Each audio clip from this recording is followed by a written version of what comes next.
Ny sehatry ny internet eny koa nefa dia sehatra iray ahafahana mifanakalo ara-barotra no io antony io indrindra dia mbola mipetraka olana eto amintsika ny tsy fisian'ny lalàna amin'ny fe izay sehatra ara-barotra ao anatin'ny tontolon'ny internet izay. Ankehitriny ary dia efa misy ny ezaka tanterahana mba hahatonga ity sehatra iray ity alalaka eto amintsika ary ihany koa hahatonga azy ity ho ara-dalana.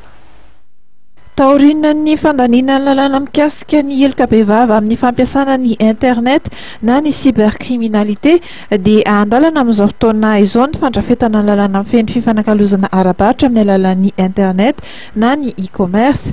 Napetraka ny eo anivon'ny chambre de commerce fa zava-dehibe ary hitondra fifarana amin'ny sehatry ny fifanakalozana ara-barotra eto amintsika ny fisian'io lalàna io.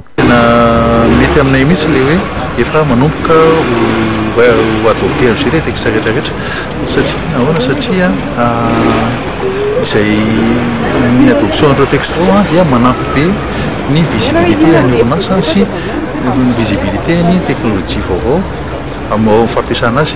Ny amin'izao fotoana izao mantsy amin'ilay izy tsisy lalàna dia misy risque foana ilay fampiasana ny teknolojia vaovao. Ohatra isika izao na dia andovola sy amin'ny finday fotsiny ary dia misy risque foana ilay izy satria tsy misy lalàna tena mifehan'ilay izy. Marina fa eo amin'ny zareo opérateur efa mitandrina izy amin'izay fa na izany ary aloha izy lalàna foana mifehan'izy zay raha dia manarak'izay nefany io lalàna io koa nijerevany orinasa ny ivelany hoe afaka miara-miasa amintsika tsara ve izy. Izay koa zava-dehibe ho anay satria izay zany ny orinasa ofikambanana mitady ampitombo ampiroborobo ny exportation ana service.